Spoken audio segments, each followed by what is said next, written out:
बिस्मिल्लाहिर्रहमानिर्रहीम। इय्याका नअबुदु व इय्याका नस्तईन। अस्सलाम वालेकुम रहमतुल्लाहि व बरकातुहू। नाज़रीन, उम्मीद करता हूँ आप सब खैरियत से होंगे और आपकी ज़िंदगी बड़ी अच्छी गुजर रही होगी। वो लम्हा जब पाकिस्तान के वज़ीर-ए-आज़म ने पाकिस्तान के साथ गद्दारी की।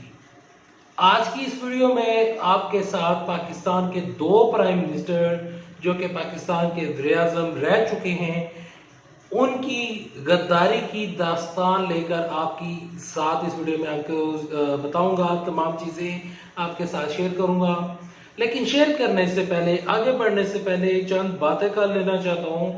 अगर ये वीडियो आपको अच्छी लगी, ये तमाम बातें अच्छी लगी, तो इसकी मैं पूरी सीरीज लाऊंगा। जितने भी वज़ीर-ए-आज़म गुजरे, जो वज़ीर-ए-आज़म थे, उन्होंने पाकिस्तान के साथ क्या गद्दारियां की और क्या वफादारियां की, तमाम चीज़ें आपके साथ शेयर करूंगा।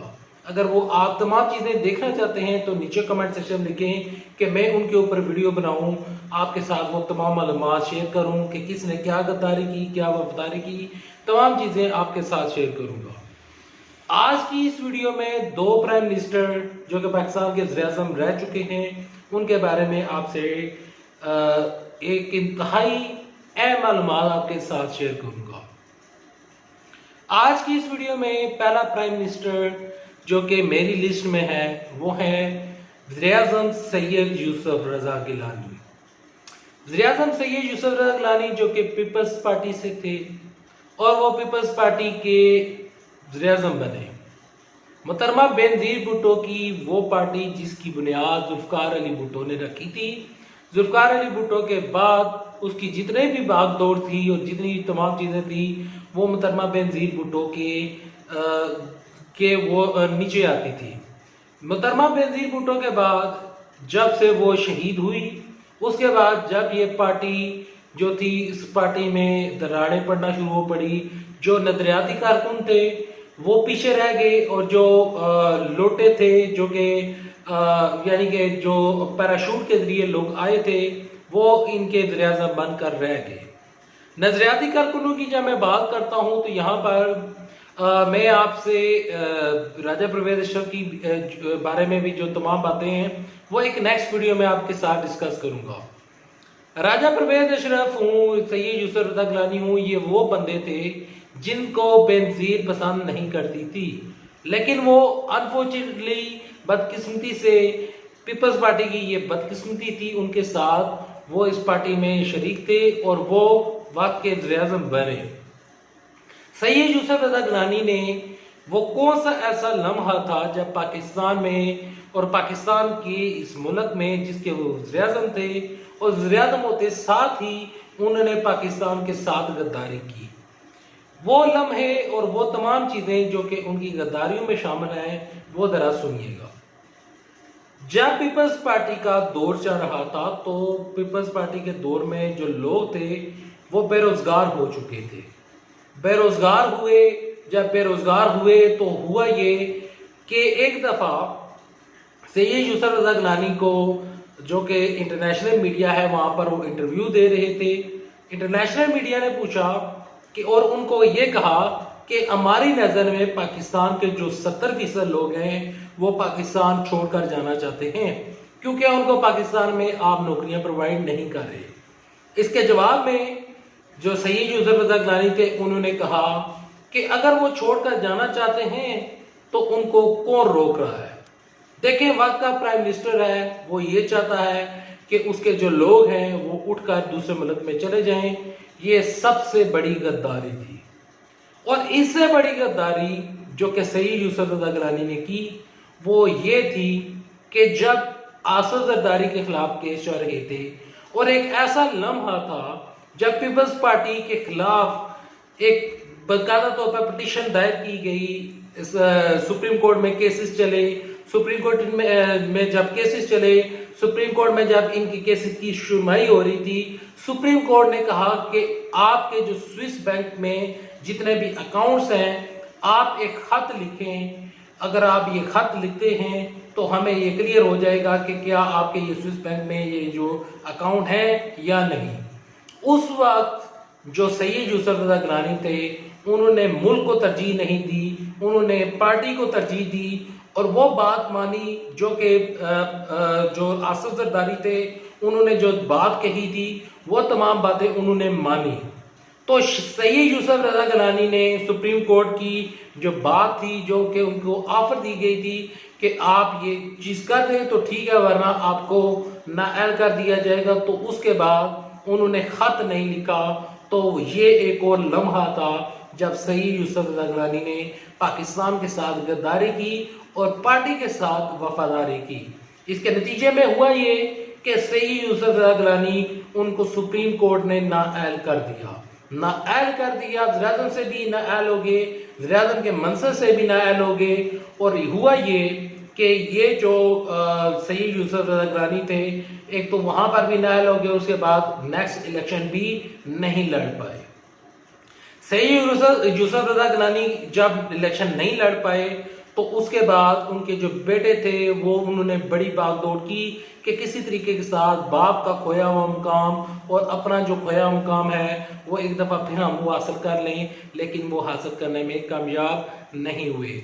आज सैयद यूसुफ रज़ा गिलानी की जितनी भी हैसियत है जो कि उनके इलाके में उनकी हैसियत जो है वो तकरीबन ख़त्म हो चुकी है। लोग अब उनको वोट डालना पसंद नहीं करते, चाहे वो पीपल्स पार्टी के जितने मर्जी पुराने कारकुन थे, वज़ीर-ए-आज़म रह चुके हैं, तमाम चीज़ें हो चुकी हैं, लेकिन लोग अब उनको वोट डालना पसंद नहीं करते। सैयद यूसुफ रज़ा गिलानी का जो नाम है वो पाकिस्तान की सियासत में से तकरीबन आउट हो चुका है। आज की दूसरी ये जो लिस्ट है मेरे पास, दूसरा वज़ीर-ए-आज़म जो कि पाकिस्तान के साथ जिसने गद्दारी की, उसका नाम है मियां मोहम्मद नवाज शरीफ। मियां मोहम्मद नवाज शरीफ ने पाकिस्तान के साथ कैसे गद्दारी की और कैसे पाकिस्तान के साथ वफादारी की, या कह लें कि अपने साथ ही वफादारियां करते रहे, वो ज़रा आप सुनिएगा।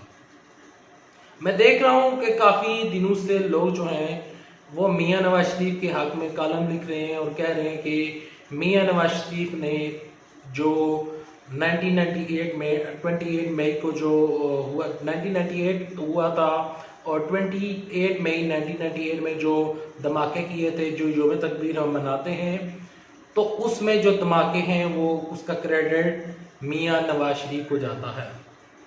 मियां नवाज शरीफ की वफादारियां जो हैं वो मियां नवाज शरीफ खुद बयान नहीं करते, जो उनका मीडिया सेल है या जो उनके एंकर्स हैं, वो तमाम जो लोग हैं वो नवाज शरीफ की वफादारियां उठाकर आपके सामने लाते हैं। मियां नवाज शरीफ ने पाकिस्तान के साथ सबसे बड़ी गद्दारी उस टाइम की थी जब कारगिल का महाज था। वो लम्हा जब पाकिस्तान तकरीबन इंडिया में दाखिल हो चुका था, तो उस टाइम जो मियां मोहम्मद नवाज शरीफ हैं उन्होंने अपनी पाकिस्तान की जो फौज है जो कि कारगिल में जिन्होंने महाज फतह कर लिया था, उसमें उन्होंने उनको वापस बुला लिया। एक लम्हा ये हो गया जब मियां नवाज शरीफ ने पाकिस्तान के साथ गद्दारी की। दूसरी बड़ी गद्दारी मियां नवाज शरीफ ने पाकिस्तान के साथ उस टाइम की जब पाकिस्तान में मार्शल लॉ लगा, मुशर्रफ आए, तो बाद में मियां नवाज शरीफ ने पाकिस्तान की जो आर्मी है उसको लेट डाउन करने के लिए वाजपेयी के साथ तल्लुकात बनाए। इंडिया के जितने भी प्राइम मिनिस्टर गुजरे, यहाँ पर नरेंद्र मोदी हैं, उनके साथ तल्लुकात बनाए। उनके साथ इतने ज़्यादा उन्होंने गुड रिलेशन बनाए कि उनको पाकिस्तान में आने के लिए ना वीज़ा की ज़रूरत थी और ना उनके बंदे के कोई भी बंदा आ जा सकता था। इवन कि नवाज शरीफ की जो पोती थी उनकी शादी में जो वज़ीर-ए-आज़म जो हैं नरेंद्र मोदी, वो बगैर वीज़े के पाकिस्तान में दाखिल हुए थे। इसी तरह इंडिया के जो वज़ीर ख़ारजा हैं, वज़ीर दाखिला हैं, वो सिर्फ और सिर्फ नवाज शरीफ उनकी मोहब्बत में इतने पागल हो चुके थे और अपनी जो पाकिस्तान की फ़ौज है उसकी दुश्मनी में इतने ज़्यादा वो अंधे हो चुके थे कि उनको ये समझ नहीं लग रहा था कि पाकिस्तान का दोस्त कौन है और पाकिस्तान का दुश्मन कौन है। वहाँ पर नवाज शरीफ ने पाकिस्तान के साथ गद्दारी की। दूसरा लम्हा ये था। तीसरा लम्हा ये था कि नवाज शरीफ ने पाकिस्तान के साथ उस टाइम गद्दारी की जब नवाज शरीफ को ये पता चला कि 2018 में जो मेरी पार्टी पोजीशन है और जो मेरी स्ट्रेंथ है, जितनी भी मेरा बाजू था, जितने भी मेरे वोटर एंड सपोर्टर थे, वो मेरा अब साथ छोड़ चुके हैं। तो उस टाइम जो नवाज शरीफ थे, उन्होंने आर्मी को प्रेशराइज करने के लिए डॉन न्यूज़ में एक इंटरव्यू दिया और उस इंटरव्यू में उन्होंने ये कहा कि जो मुंबई अटैक्स हुए हैं उसमें पाकिस्तान का हाथ था। ये था वो तीसरा लम्हा जब नवाज शरीफ ने पाकिस्तान के साथ गद्दारियां की। नवाज शरीफ की गद्दारियों की मिसाल एक और भी है, और वो गद्दारी की मिसाल ये है कि नवाज शरीफ ने पाकिस्तान के प्राइम मिनिस्टर होते हुए भी, और जिस तरह पाकिस्तान के आइन में लिखा हुआ है कि पाकिस्तान का जो वज़ीर-ए-आज़म है वो किसी दूसरे मुल्क में नौकरी नहीं कर सकता, यानी कि उस मुल्क का अकामा नहीं रख सकता। तो इसके बावजूद भी वज़ीर-ए-आज़म होते हुए भी, इवन के अपने बेटे की ही कंपनी थी, क्योंकि वो कंपनी दूसरे मुल्क में थी, नवाज शरीफ ने उधर का अकामा रखा हुआ था। इस वजह से रखा हुआ था कि कल किसी तरीके के साथ जिस तरह मैं पहले वतन बदर हुआ था, अगर इसी तरह मैं वतन बदर हो गया तो मैं दूसरे ममालिक में जाकर बआसानी काम करता रहूँगा और अपना कारोबार करता रहूँगा। नवाज शरीफ ने पाकिस्तान के साथ चौथी बड़ी गद्दारी ये की। और नवाज शरीफ ने पाकिस्तान के साथ क्या वफादारी की वो ज़रा सुनने लायक है, जिसको लोग लेकर काफ़ी ज़्यादा बढ़ा चढ़ाकर बयान करते हैं। नवाज शरीफ की वफादारी की बात करें तो नवाज शरीफ ने पाकिस्तान को दिया है metro metro metro metro metro metro. जब इनसे पूछा जाए आपने पाकिस्तान को तालीम दी, ये कहते हैं नहीं मेट्रो दी। जब इनसे पूछा जाए कि आपने पाकिस्तान को बेहतरीन सहूलियात दी, ये कहते हैं कि हमने पाकिस्तान को मेट्रो दी। जब इनसे पूछा जाए कि क्या पाकिस्तान का जो मुआशरा है ये तरक्की की तरफ बढ़ सकता है, तो कहते हैं कि हमने तरक्की की राह को हमवार करने के लिए मेट्रोज दी। जब इनसे पूछा जाए कि PIA को आपने गिरवी क्यों रखा, तो ये कहते हैं कि PIA का तो हमें नहीं पता, हमने पाकिस्तान में मेट्रो बनाई। जब इनसे पूछा जाए कि आपने रावलपिंडी जो पिंडी बट्टियां की जो मोटरवे है, आपने इनको गिरवी क्यों रखा, तो उस पर ये कहते हैं कि हमें उसका तो नहीं पता, हमने मेट्रो बनाई।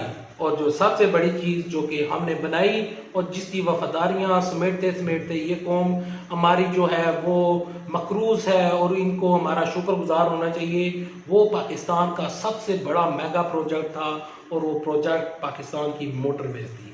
क्योंकि ये वो लोग थे जिन्होंने सिर्फ पाकिस्तान में इतनी सड़कें बनाई, इतनी सड़कें बनाई, इतनी सड़कें बनाई कि सड़कें देख देख कर आप परेशान हो जाएंगे। अगर इतनी सड़कें पाकिस्तान में ना बनती तो शायद पाकिस्तान तरक्की की तरफ गामज़न ना होता।